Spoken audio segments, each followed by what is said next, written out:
Finance is the oldest industry in the world, and we're disrupting its future. Welcome to Fearless Impact. I'm Molony, COO and co-founder of Deal Flow Exchange, a private capital ecosystem redefining how money moves and who gets to raise it. So with Deal Flow Exchange, it's the capital provider reaching out to the opportunity and not the other way around. Let me take you on a journey of building the next unicorn while breaking into the boys' club of deal making. I think we all have some bad habits, whether that comes from our parents, society, the people that we hang out with. The biggest thing for me in 2025 is making sure that I'm focusing on my health as well as being the best person that I can be as a leader, as a friend, and really working on my self-development, which is a never-ending journey, right? But I think a couple of things that I wanted to just mention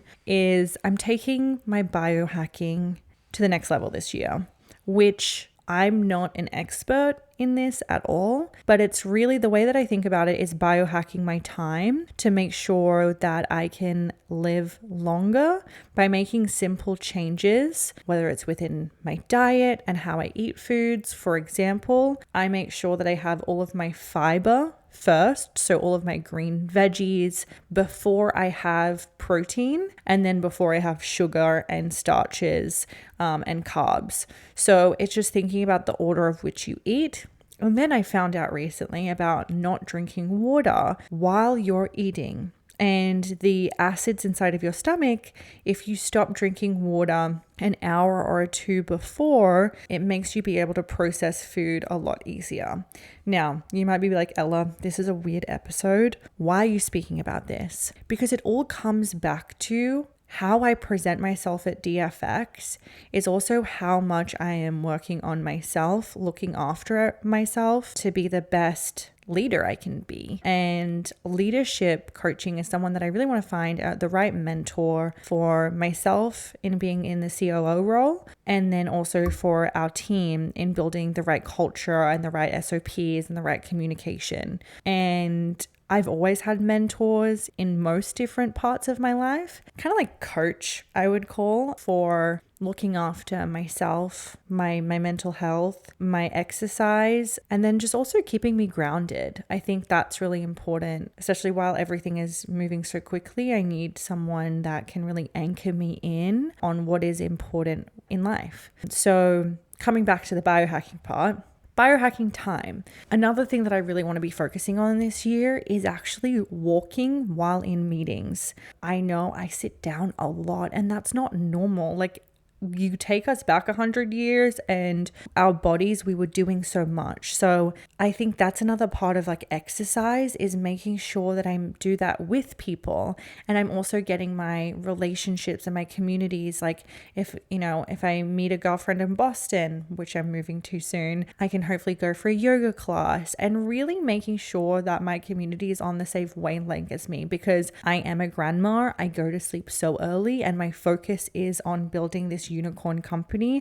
I need to make sure that my habits and the people that I'm spending the most time with reflect that intrinsically as well, which I'm just so proud of how quickly we've come in DFX, but I realized along the way I can get sucked into just focusing on work and I will neglect myself. And so I think for me, it's about setting boundaries within myself, but also relinquishing expectations sometimes with how sometimes this season will be of work. But I need to make sure that within that season, I still show up for myself. And that is a process that normally people are like, I look after myself and then work comes second. For me, those lines become very blurred because I am really young and I want to make sure that my team is looked after, and I want to make sure that, everyone has everything that they need to succeed.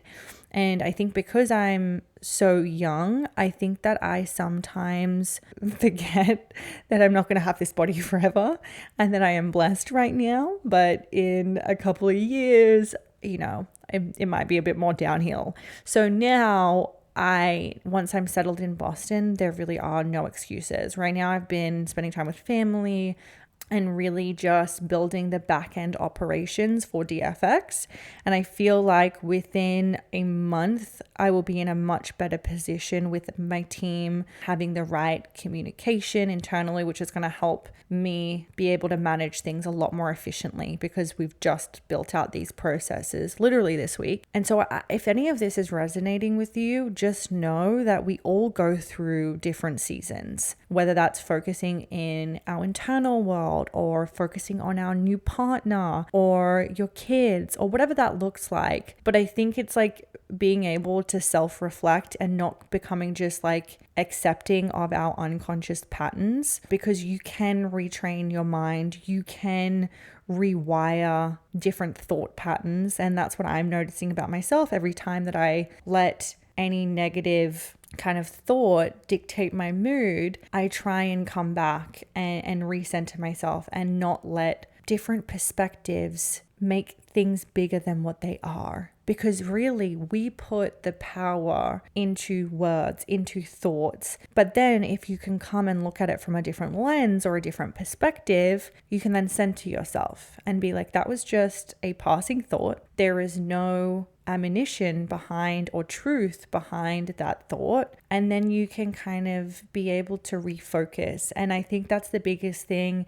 in becoming a real successful leader, is being able to stay grounded, but also be able to make decisions quickly. As soon as you let yourself go into a spiral of the what ifs, you start to get foggy inside your mind. So that is something that I really want to work on, is if I do get into a funk, right, making sure that I have the right tools in my toolbox to be able to get myself out. And I do.